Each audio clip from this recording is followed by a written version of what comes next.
Então vamos fechar os nossos olhos, elevar o nosso pensamento na direção do nosso Mestre Jesus, atraindo, Senhor, as Tuas emanações fluídicas, sentindo-as penetrando os nossos corações, suavizando, Senhor, as nossas dores, esclarecendo as nossas mentes, nos dando, Mestre, a certeza de que, por pior que sejam as nossas dificuldades, jamais estaremos desprovidos do Teu olhar amoroso. Esteja conosco nesses instantes, dilatando, Senhor, a nossa capacidade de entendimento, para que possamos caminhar um pouco mais na direção das Tuas verdades que libertam. Que assim seja. Bom, gente, boa noite. A honra é minha, Dona Altair, de estar aqui podendo contribuir um pouco. Meu nome é Otto, a gente aprendiz aí da doutrina espírita, né? Não dá para você dizer que você estuda a doutrina espírita com profundidade, porque tem muitos aspectos aí que estão sendo desvendados todos os dias, que tem muita coisa também para a gente poder vasculhar ainda lá atrás, né? De modo assim que todos nós assim somos estudantes, né? Curiosos aí da doutrina espírita.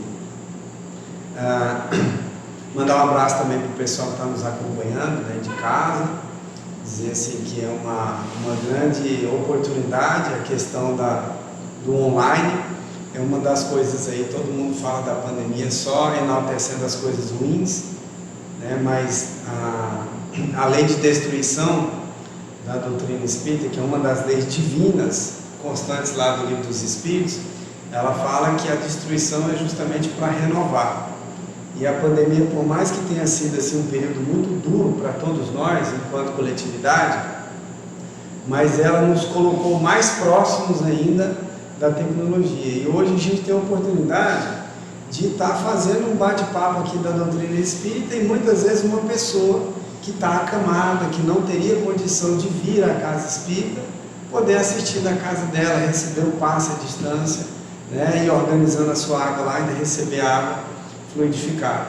No livro Os Domínios da Mediunidade, André Luiz discorre que o tratamento à distância era uma grande curiosidade minha, se realmente esses espíritos vão na casa das pessoas, né? E no livro Os Domínios da Mediunidade, André Luiz mostra, visitando casas espíritas, que existem grupos vinculados a esses espíritos que coordenam o tratamento espiritual, já com todas as fichas dos pacientes à distância, e eles vão até lá fazer esse tratamento, tá? Aqui funciona a reunião pública igual o salão do Evangelho, né? Então eu tenho tantos minutos para fazer e depois eles... Mas realmente eles não fazem pergunta. Não querem fazer pergunta? Que maravilha! Que bom! Mas assim, gente, de qualquer forma, sintam-se muito à vontade, né? Imagina assim, Jesus falou para a gente que se a gente conhecesse a verdade, a gente ia se libertar. Se libertar de quem? De nós mesmos, né? Do mal que existe em nós.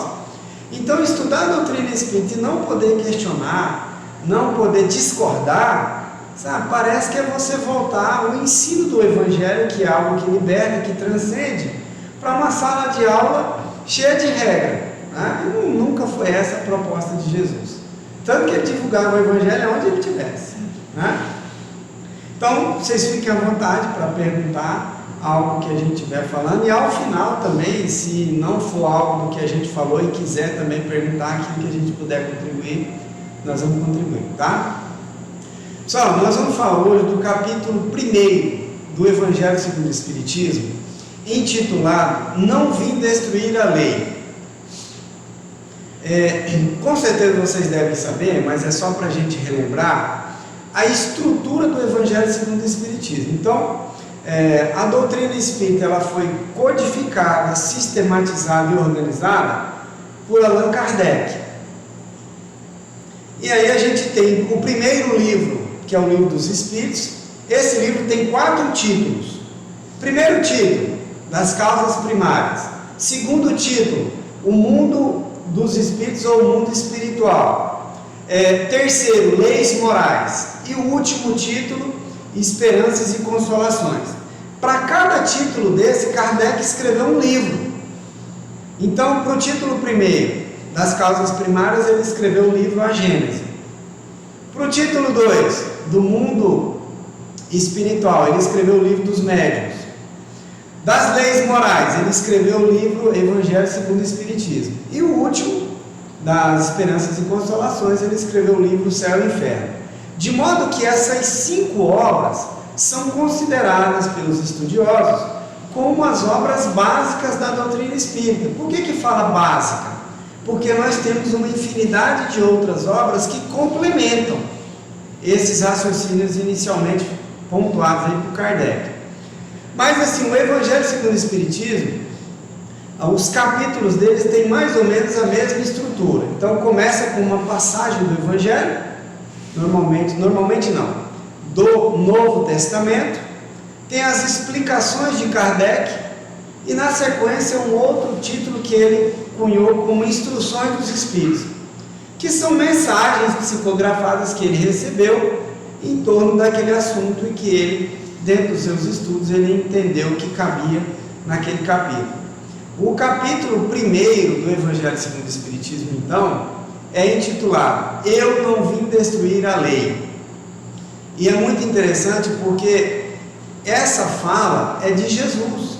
Então, quando ele começa a fazer a pregação do seu Evangelho, a difusão do cristianismo, havia naquela comunidade, por todas aquelas cidades, Cafarnaum, Jerusalém e tantas outras, uma grande confusão de entendimento.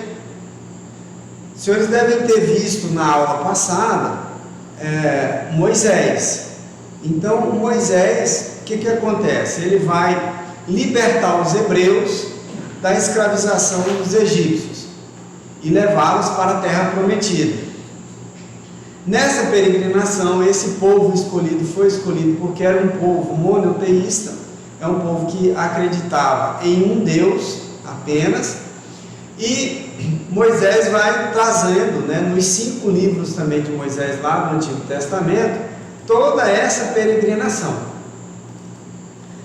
Quando ele chega no Monte Sinai, que recebe aquilo que o Espiritismo vai chamar de primeira revelação de Deus para a humanidade, porque, gente, não adiantava só a gente reencarnar, não adiantava ser construído um orbe para nós, para servir de escola, e a gente ficasse aqui.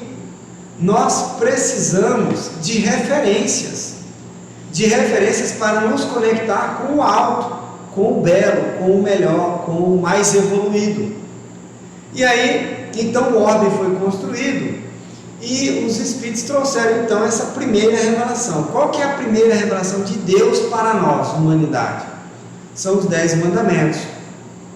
Só que vocês vão lembrar que quando Moisés desce do Monte Sinai, conduzindo o povo escolhido, eles já tinham aberto mão daquele Deus que Moisés ensinou para eles, já tinham construído um bezerro de ouro e já estavam adorando esse bezerro de ouro.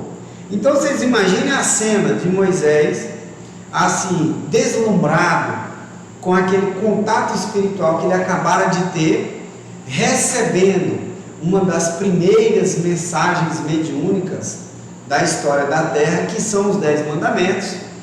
E quando ele chega, o povo que ele selecionou estava adorando um bezerro de ouro. Então o que Moisés faz, gente? Moisés institui uma lei civil, que é essa lei que vigora até hoje no judaísmo. Então, se alguém te bater numa face, você vai ter direito também de revidar, um olho por olho, dente por dente. Então tudo isso vem dessa lei civil que Moisés, porque ele se deparou com um povo selvagem. Então naquele primeiro momento ele sabia que ele tinha uma joia, irmãos, que eram os 10 mandamentos. Só que para aquele povo se curvar e respeitar os 10 mandamentos, era importante que naquele momento eles tivessem medo de Deus. Por isso é que nós vamos ver um monte de passagens no Antigo Testamento, de passagens assim que realmente amedronta. Por exemplo, que Deus é o Senhor dos exércitos. Então que Ele vai liderar um exército para destruir outro. Ué, mas se tudo é da criação dele, como é que é um pai que vai ficar do lado de um filho para exterminar outro? A concepção que a gente ainda carrega no inconsciente coletivo do castigo, a ideia do pecado, a ideia de que Deus não perdoa, de que Ele vai utilizar a lei dele para fazer castigos conosco. Todo esse contexto, ele surge de onde? Desse período de Moisés. Percebam, os 10 mandamentos, gente, são imutáveis, eles continuam vigentes até hoje, vão continuar, porque é a lei de Deus. A lei que Moisés instituiu, não, ela é mutável com o tempo. À medida que a humanidade vai avançando, essas leis vão deixando de ser duras e se tornando mais humanas, assim como são as leis que regulam aí a nossa vida em sociedade. Bom, então de que lei que Jesus fala? Quando ele começa a pregar, fala bem assim, ó, se alguém te bater numa face, ofereça outra. Se alguém te obrigar a caminhar 1000 passos, caminhe 2000. Se alguém te pedir a capa, dele a túnica. Então isso causou uma confusão. E aí ele vem cunhar essa frase que ficou célebre. Eu não vim destruir a lei. Mas de que lei que Jesus estava falando? A lei de Moisés? Claro que não. A lei de Moisés ele veio reformar totalmente. Ele não veio destruir os 10 mandamentos. Então é esse o sentido dessa. Como primeira revelação. Aí agora, quase 1500 anos depois, eu tenho a segunda revelação de Deus para a humanidade, que é quem? Jesus. Então Jesus é esse ser diferente de tudo que a gente tem de história no nosso planeta. Aliás, ele divide a história. Os feitos de Jesus, eles são tão impactantes que ele divide a história em antes dele e depois dele. Mas a gente ouve tanta coisa, gente, em torno aí de Jesus, porque assim, parece que a grande proposta do Evangelho é que a gente se liberte da nossa animalidade, do nosso materialismo, caminhando para o ser espiritual que todos nós somos. Mas durante séculos e pelos milênios afora, e até os dias atuais a gente vê isso, muitos seguidores dessa ou daquela religião, construindo um Deus que sai desse patamar espiritual para se transformar em algo material. Então não é Deus que tem que caminhar na nossa direção. Somos nós, nesse processo evolutivo, que temos que caminhar na direção desse caminho espiritual. E por que eu estou falando isso? Porque a gente vê tanta história de Jesus, e cada uma, gente, adequada às bandeiras que a pessoa defende. Então, por exemplo, se você é feminista, aí você vai dizer que Jesus ele é o defensor das mulheres. Se você é uma pessoa com a pele escura, você vai dizer que Jesus era negro. Percebe? E por aí vai. Aí tem gente que diz que Jesus teve um caso com Maria de Madalena. Jesus teve um caso homoafetivo com João Evangelista. Então a gente vai buscando em cima dessas verdades. E aí a verdade que liberta é a que a gente precisa desvendar. Então eu vou trazer para vocês aqui três obras, né? 3 livros que ajudam a gente a compreender de quem é que nós estamos falando, para a gente não correr o risco de imaginar Jesus como alguém, um colega nosso, né? E não é, gente, não é. Talvez seja um colega nosso na perspectiva dele, de nos amar profundamente, mas assim, a distância espiritual que separa a gente de Jesus, ela é muito grande. Então vai nos dizer algo no livro Universo e Vida, que Emmanuel, no livro A Caminho da Luz, que Jesus faz parte de um grupo de seres crísticos que atuam em nome de Deus para manter a paz.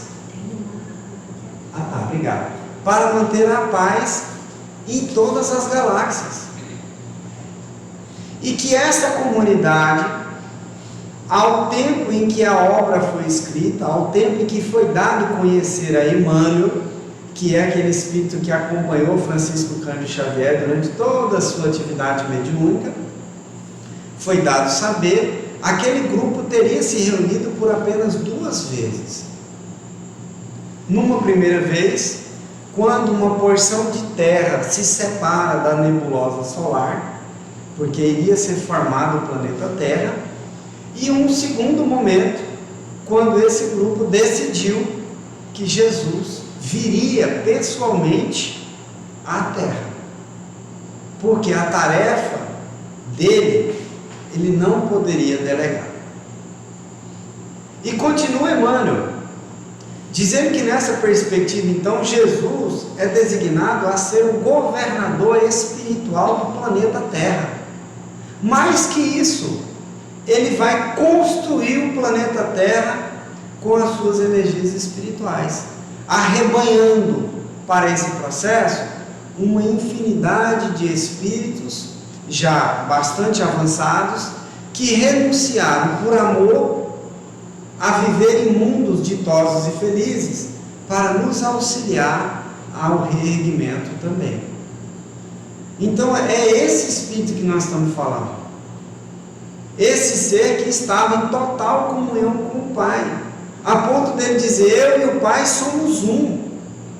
E não é porque Deus é Jesus e Jesus é Deus, mas é porque eles estão no mesmo campo de vibração. Então é esse espírito que constrói todo esse orbe, resfria, aquece, aumenta a pressão. E aí Emmanuel, no livro A Caminho da Luz, ele vai falar de toda essa trajetória até surgir a vida aqui na Terra. E aí vem toda essa migração espiritual para cá. No livro Universo e Vida, o autor espiritual Áureo, ele vai falar desse exílio de outros planetas. O que é esse exílio?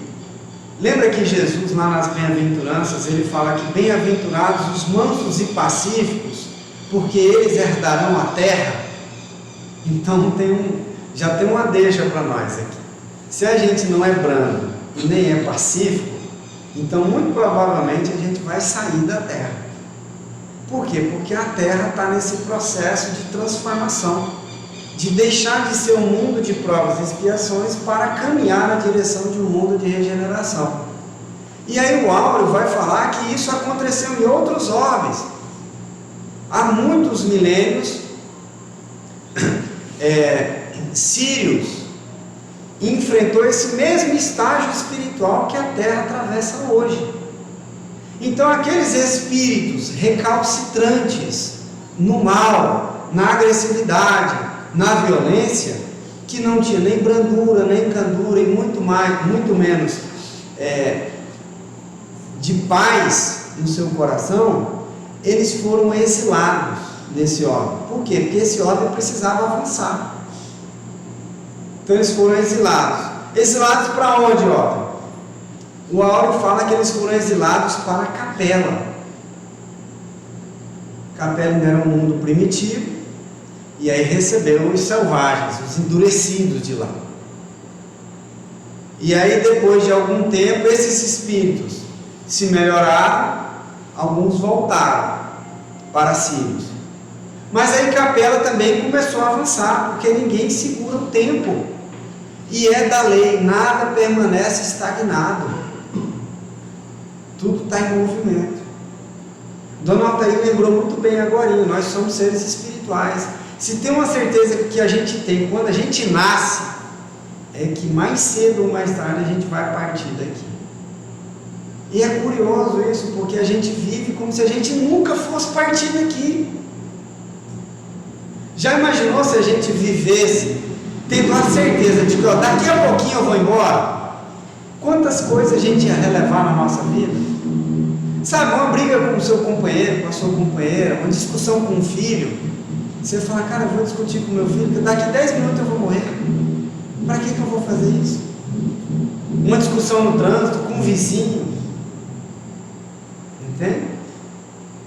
E aí, Capela começou a avançar. E muitos espíritos, gente, recalcitrantes. Tony, que espíritos são esses? Gente, espíritos que provocam guerras, desarmonias, desagregam grupos. Esses espíritos. E essa é uma deixa para nós. Porque talvez hoje, com todo esse passar de tempo, talvez hoje a gente não tenha a índole de provocar uma guerra mundial.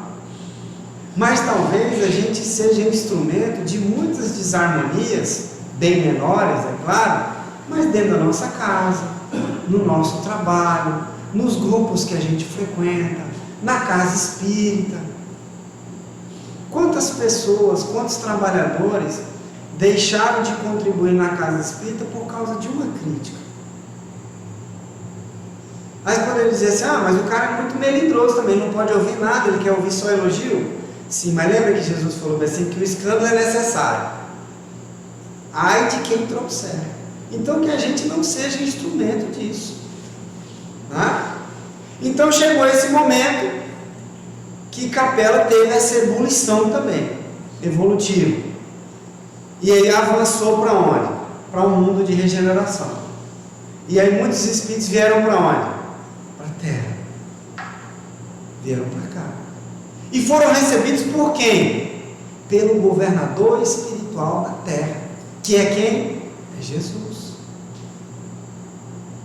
Então, gente, Jesus acompanha a Terra desde a sua formação. Todos os espíritos que estão aqui, ou que partem daqui, passam pelo crivo de Jesus. Todos passam pelo crivo de Jesus. Todos os fenômenos que aconteceram na Terra, fenômenos físicos, espirituais, coletivos, todos eles passaram pelo crivo e passam, e vão continuar passando pelo crivo de Jesus. Então é desse espírito que nós estamos falando. E aí chega o momento então dele vir para a Terra. Ainda tem uma discussão grande, que eu não vou entrar nela, mas eu vou convidar vocês a vir estudar na nossa Escola de Estudos Espíritas Global Kardec, que é todo sábado. Que horas está aqui? Às 16h30. Às 16h30. Tá? Então tem todo um programa aqui de anos, sem repetir nenhum livro. E aí vai chegar um momento lá na frente, que aí vocês vão estudar isso que eu estou falando. Existem dúvidas se como esse ser que nós estamos falando, que é Jesus, ele era espetacular, né? Se o corpo dele era igual ao nosso. Porque tem algumas passagens que faz a gente ficar em dúvida em relação a isso. Vocês vão perceber que os nazarenos, eles andavam com mantos, né? E vocês vão ver a passagem daquela mulher que tinha hemorragia há muitos anos. A passagem é muito clara, porque assim, a mulher toca as vestes de Jesus. Ela não toca o corpo dele, ela toca as vestes. Ué, se ela toca as vestes, como é que Jesus percebeu? Porque imediatamente ele para e fala assim: quem me tocou? De mim saiu virtude, né? Tem aquela passagem também no templo né? Onde os fariseus cercam ali para prendê-lo e não tinha saída. E como é que ele saiu de lá? Né? Então, algo assim só para aguçar aí a curiosidade, tá? Lá na frente vocês vão estudar sobre isso. Mas o mais importante não é isso. O mais importante é o seguinte: é que a tarefa de Jesus não dava para ele delegar.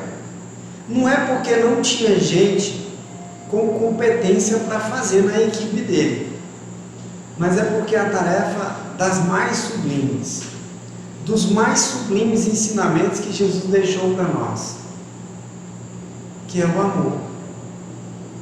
Então essa tarefa ele tinha que vir aqui exemplificar como é que ama. E aí é assim.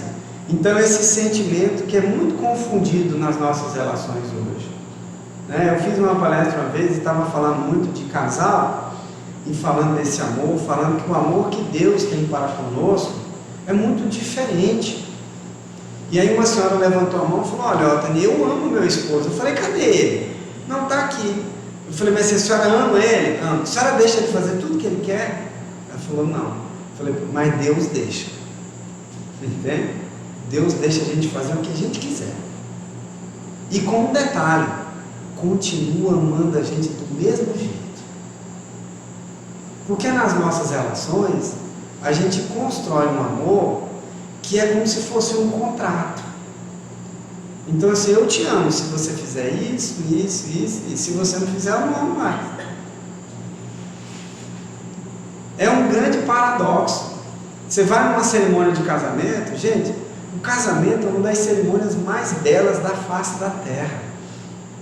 Sabe, é onde duas pessoas assumem publicamente o compromisso de se auxiliar o resto de suas vidas.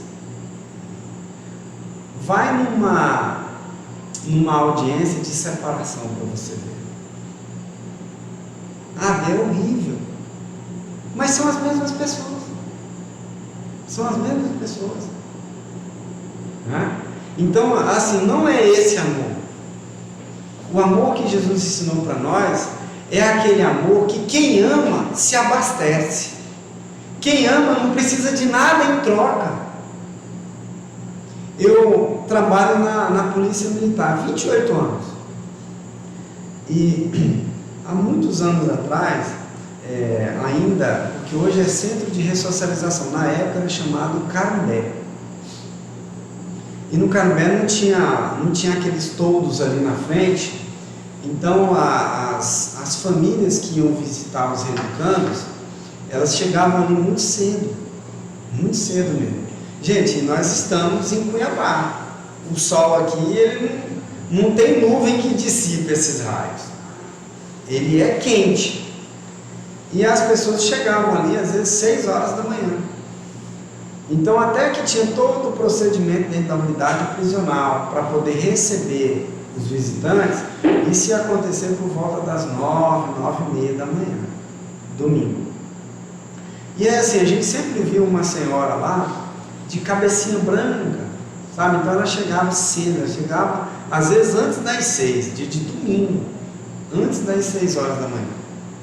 E aí com aquele monte de sacola, né, verdura e tal, e aí entrava na unidade prisional. Como eu trabalhava na PM, então a gente ficava nas torres, de modo que da torre você tinha visão para dentro da unidade, do pátio. E ela entrou naquela situação toda. Aí me sai um rapaz de uma das celas, com uma bermuda caindo assim, né? Um boné para trás, andando de um jeito diferente. E aí falou bem assim: ô velho, você trouxe o meu bagulho? Aí ela falou: ô meu filho, eu não consegui. Ele só fez assim: então sai vazado. E virou de costas e entrou na cela de novo. Sabe, e aí ela sentou ali e começou a chorar baixinho. Eu tinha visto a cena, eu desci, fui lá, entreguei uma água para ela. E ela falou bem assim: ó, o senhor pode não acreditar em mim, mas o meu filho é um anjo. Ele estava preso que ele tinha matado 3 pessoas. E era um anjo. E gente, e por que eu gosto de contar essa história? É porque o olho de quem ama é diferente. Entende? É diferente. Mãe, por isso que o amor talvez que mais se aproxime desse que Jesus veio ensinar para nós, que é o que Deus nutre por cada um de nós, é o da mãe. Porque numa situação muito delicada como essa, de presídio, muita gente da família para de ir, menos a mãe. Todo domingo, essa senhora, todo domingo ela estava lá. Todo domingo. E assim, era raro o domingo que o filho sentava com ela para conversar. Entende? Então quem ama se abastece.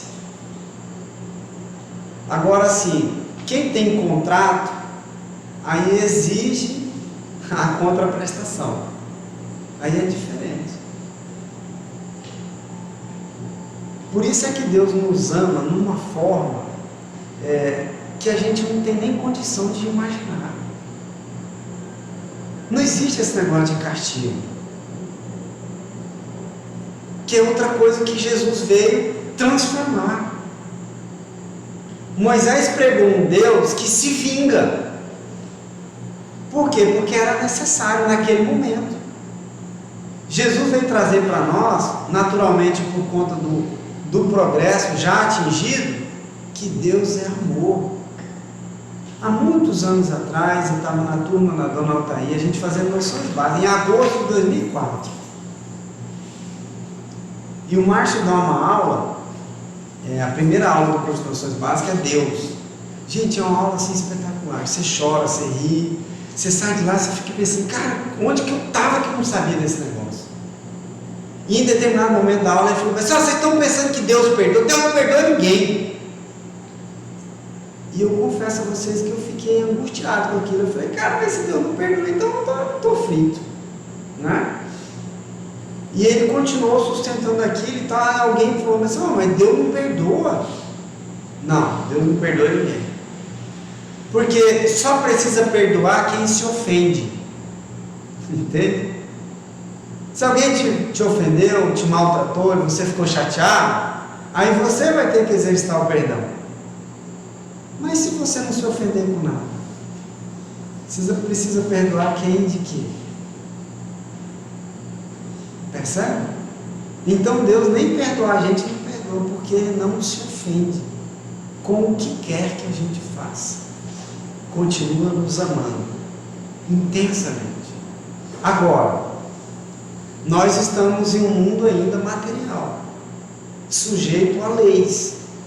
Essas leis que Deus criou são leis que vão impulsionar o nosso progresso, porque Ele nos ama tanto que Ele não nos abandona, mas nós estamos sujeitos a essas leis. Então, se você é livre para você fazer o que você quiser, mas assim as consequências são suas também. Isso é maravilhoso, gente, porque não faz sentido você passar alguma dificuldade porque o seu bisavô era um homem rude, um homem violento. Na realidade, nós vamos passar exatamente aquilo que a gente fez por merecer. Tanto que no Evangelho Jesus dá uma definição para nós de justiça. Porque se a gente for aplicar aqui, trazer alguns casos concretos aqui para vocês vão ver que a gente vai se dividir. Para uns de nós aqui, determinada atitude vai ser justa, para outros vai ser injusto. Mas então como que Deus analisa tudo isso? Jesus deu a dica, está lá no Evangelho, a cada um segundo as suas obras. Então esse é o patamar, a régua. Então ele vem mostrar para nós como que ama, como que faz as atitudes, e vem resumir toda a lei dos profetas em estabelecer o amor a 3 dimensões: o amor a Deus, ao próximo e a nós mesmos.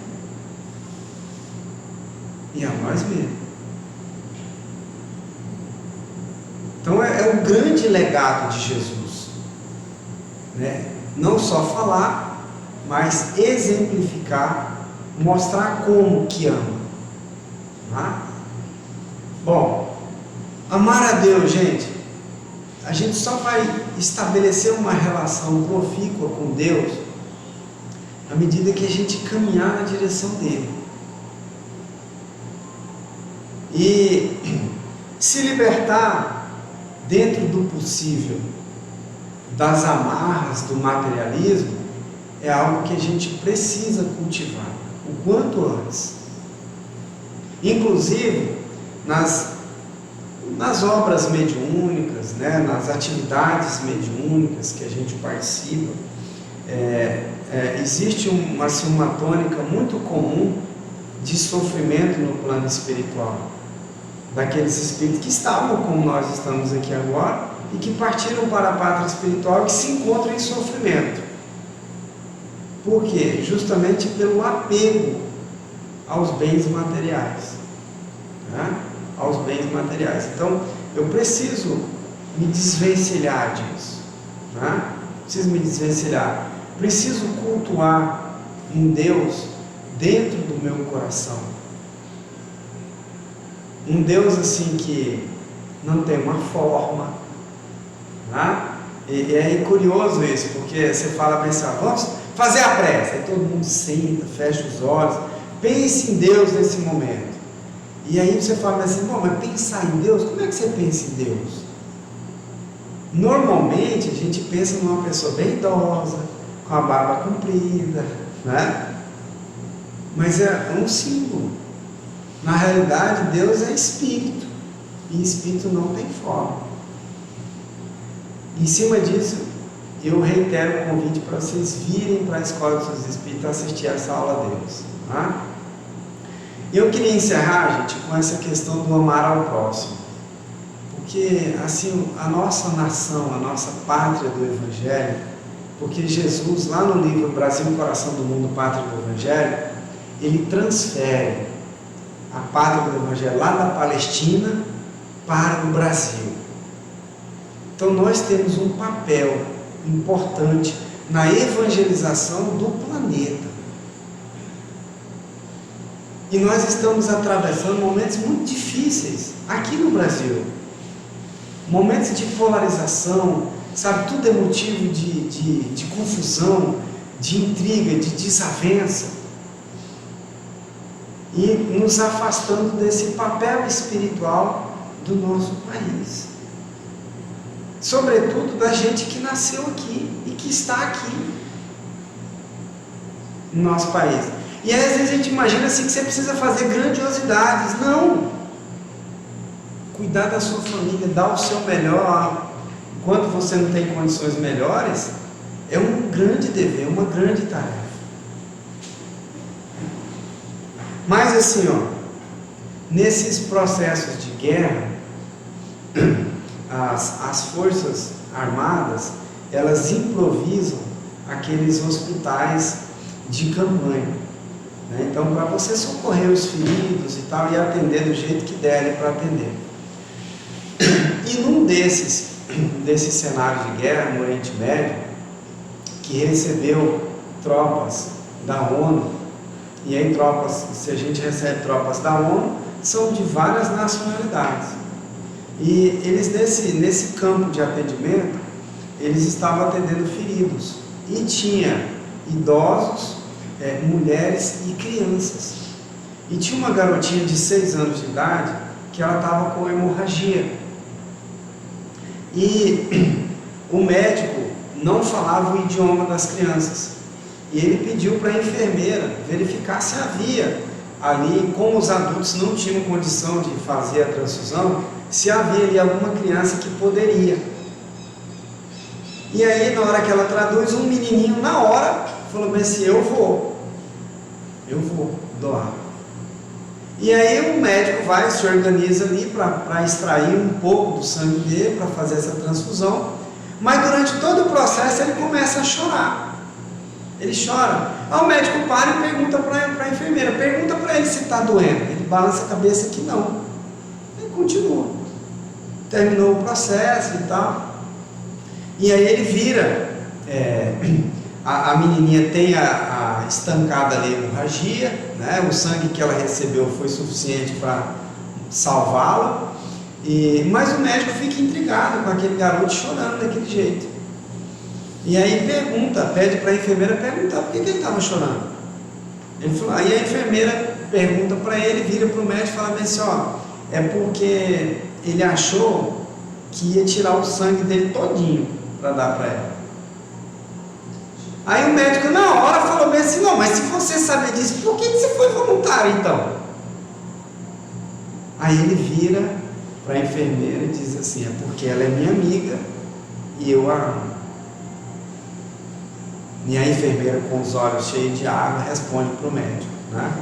Então assim, gente, que a gente tenha mais amor no nosso dia a dia, sabe? Que a gente leve mais amor aonde a gente estiver, né?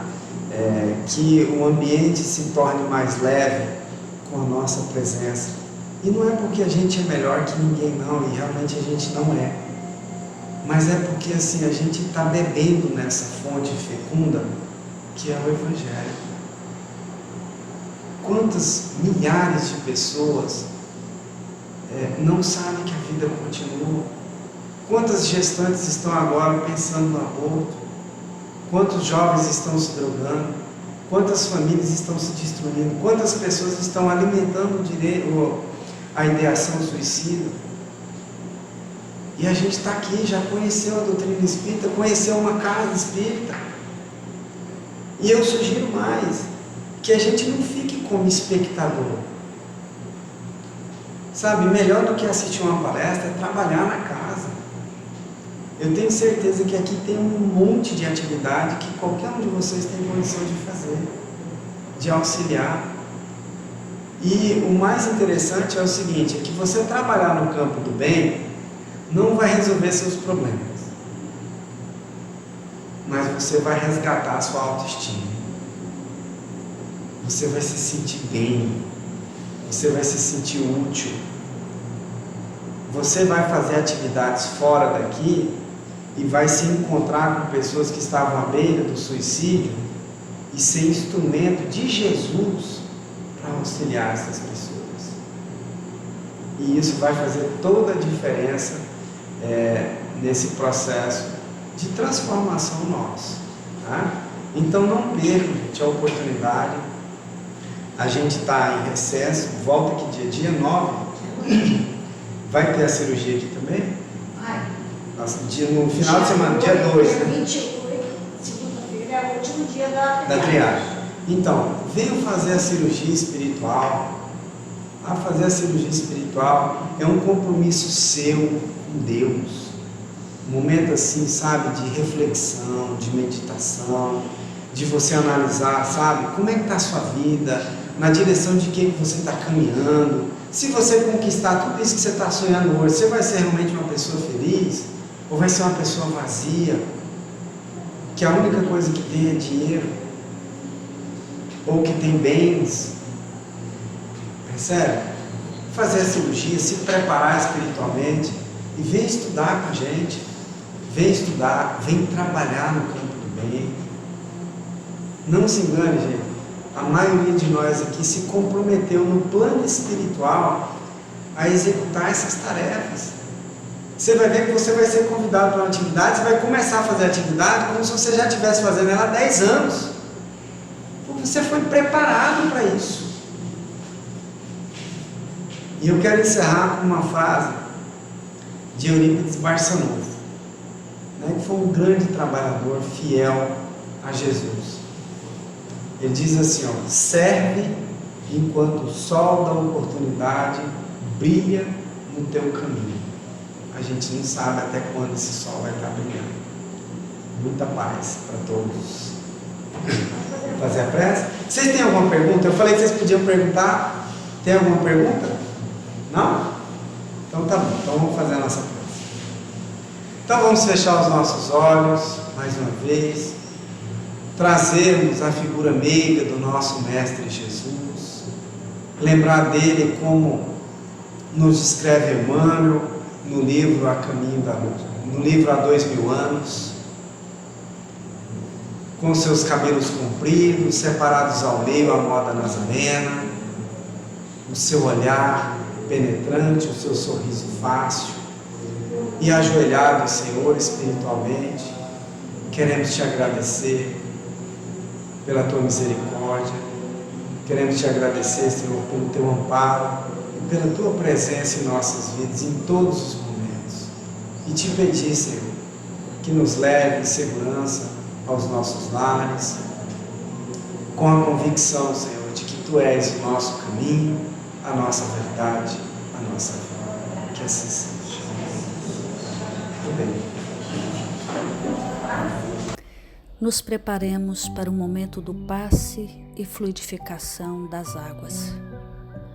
Coloque um recipiente com água limpa para ser fluidificada.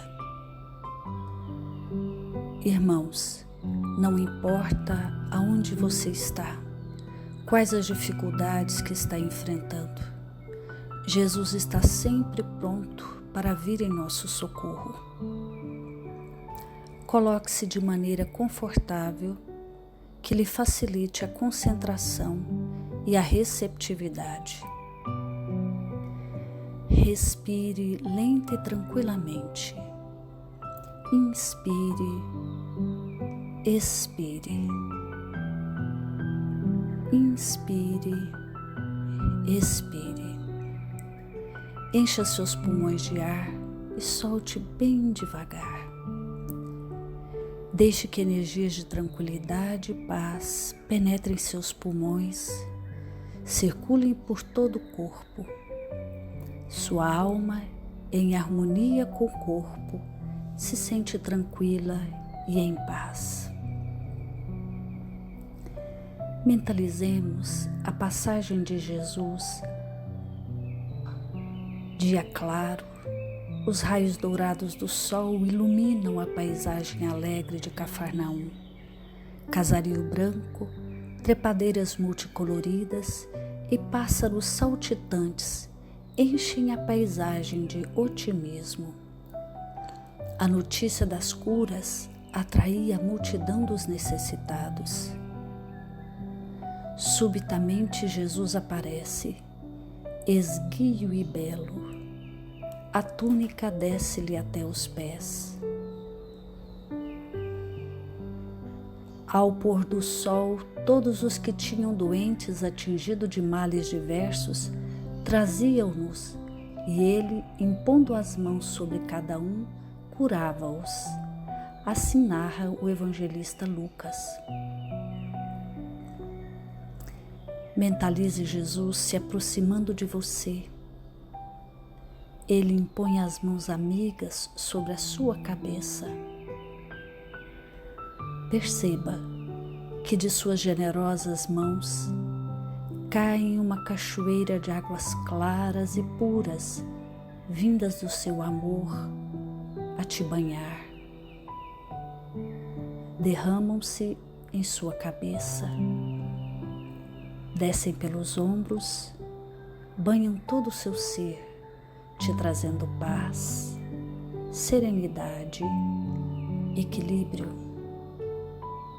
Limpam todas as impurezas e te pacificam. Sinta estas águas te banhando, limpando. Respire. Mentalize agora Jesus como sol diante de você. Sua luz, seu calor te envolvem. Sinta as energias curadoras que emanam do Cristo em sua direção. Ele ouve as suas preces. Confie nele. Seu amor é infinito e te acompanha e protege, oferecendo de tudo o que necessitas. Confie. Absorva as energias curadoras de Jesus. Sua luz te envolve.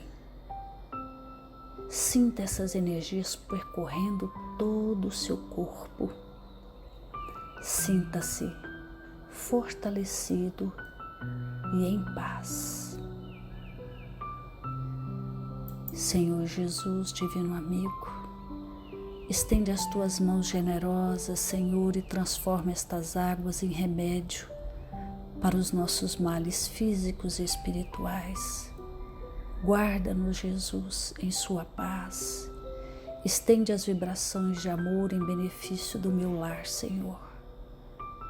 Que aqui possa reinar a paz, a saúde, a tranquilidade. Nós lhe rendemos graças, Jesus. Fica conosco hoje e sempre. Graças a Deus. Faça uso da água fluidificada.